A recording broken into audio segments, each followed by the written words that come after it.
బాలినేని శ్రీనివాసరెడ్డి రాష్ట్ర రాజకీయాల్లో పరిచయం అవసరం లేని పొలిటీషియన్. బాలినేని మౌనంగా ఉన్నా మాట్లాడినా రచ్చ మాత్రం కామన్. అదే ఆయన పొలిటికల్ స్టైల్ అంటుంటారు. అయితే కూటమి ప్రభుత్వంలో బాలినేని కొంత సైలెంట్ గా ఉన్న రాజకీయ వర్గాల్లో మీడియాలో మాత్రం ఆయన మీద చర్చలు తగ్గడం లేదు. ఇప్పుడు మరోసారి రాష్ట్ర రాజకీయాల్లో బాలినేని సెంటర్ ఆఫ్ అట్రాక్షన్ గా మారారట. మరికొన్ని రోజుల్లో బాలినేని జిల్లా రాష్ట్ర రాజకీయాల్లో యాక్టివ్ అవ్వబోతున్నారా? జనసేనాని పవన్ బాలినేనిపై చేసిన కామెంట్స్ ఏంటి?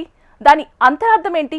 ఇదే ఇప్పుడు ఉమ్మడి ప్రకాశంలో హాట్ టాపిక్. జనసేనాని పవన్ కళ్యాణ్ ఈ మాటలు మాట్లాడింది ఈ నెల 22న మంగళగిరిలోని సీకే ఫంక్షన్ హాల్లో. జనసేన పదవీ బాధ్యత పేరుతో నిర్వహించిన సభలో పార్టీలో పలు రకాల పదవీ బాధ్యతల్లో ఉన్న 3450 మంది ప్రతినిధులను ఉద్దేశించి పవన్ కళ్యాణ్ మాట్లాడారు. అయితే ఈ సభలో జనసేన పార్టీ అధ్యక్షులు, ఆంధ్రప్రదేశ్ రాష్ట్ర డిప్యూటీ సీఎం పవన్ కళ్యాణ్ బాలినేని గురించి మాట్లాడిన మాటలు సోషల్ మీడియాలో వైరల్ కావడంతో రాజకీయంగా హాట్ టాపిక్గా మారింది. 5 సార్లు ఒంగోలు ఎమ్మెల్యేగా, 2 సార్లు రాష్ట్ర మంత్రిగా పనిచేసిన బాలినేని కూటమి ప్రభుత్వం అధికారంలోకి వచ్చిన తర్వాత వైసీపీ నుంచి జనసేన పార్టీలో చేరారు. వైసీపీ ప్రభుత్వంలో సరైన ప్రాధాన్యత ఇవ్వటం లేదని, తనకు పదవుల కంటే గౌరవం ముఖ్యమనే ఉద్దేశంతోనే జనసేన పార్టీలోకి వెళ్తున్నానని చెప్పారు.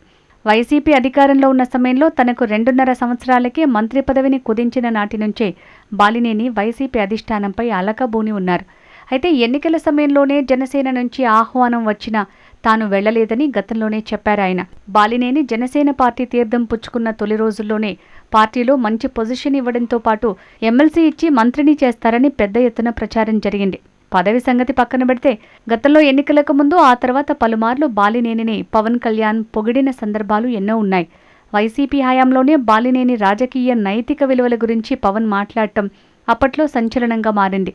అనుకున్నట్టే కూటమి సర్కార్ పవర్లోకి వచ్చాక బాలినేని జనసేనకు దగ్గరయ్యారు.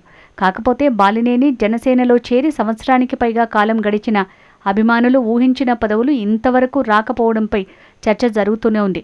ఇందుకు బాలినేని పలు సందర్భాల్లో పదవుల కంటే నాకు గౌరవమే ముఖ్యం, మా పార్టీ అధినేత పవన్ కళ్యాణ్ తనను పార్టీలో చాలా గౌరవంగా చూసుకుంటున్నారు, తాను ఆదేశించిన ఏ బాధ్యతలు నిర్వహించడానికైనా తాను సిద్ధంగా ఉన్నాను అని పలు సందర్భాల్లో చెప్పడం కూడా జరిగింది. అయితే ఈ మధ్యనే ఎమ్మెల్సీల రాజీనామాలు ఆమోదం వార్తలు వచ్చిన నాటి నుంచి మళ్లీ బాలినేని పేరు రాష్ట్ర రాజకీయాల్లో చర్చనీయాంశంగా మారింది. వైసీపీ ఎమ్మెల్సీ జయమంగళం వెంకటరమణ తన పదవికి రాజీనామా చేసి జనసేన పార్టీలో జాయిన్ అయ్యారు. అయితే తన రాజీనామాను మండలి చైర్మన్ ఆమోదించటం లేదని, తన రాజీనామాను ఆమోదించాలని హైకోర్టును ఆశ్రయించడం జరిగింది.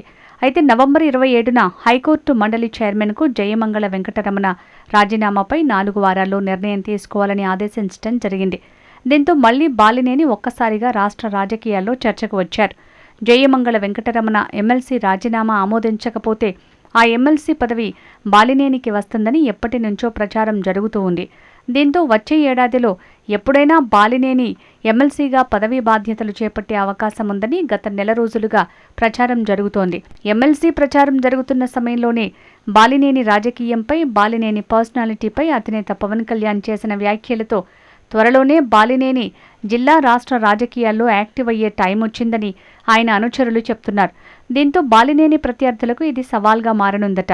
ఉమ్మడి ప్రకాశం జిల్లాలో మాస్ లీడర్లైన బాలినేని, కరణం బలరాం ఈ ఇద్దరు నేతల రాజకీయం ఎప్పుడూ ఒకే విధంగా ఉంటుందనేది అందరూ చెప్పుకునే మాట.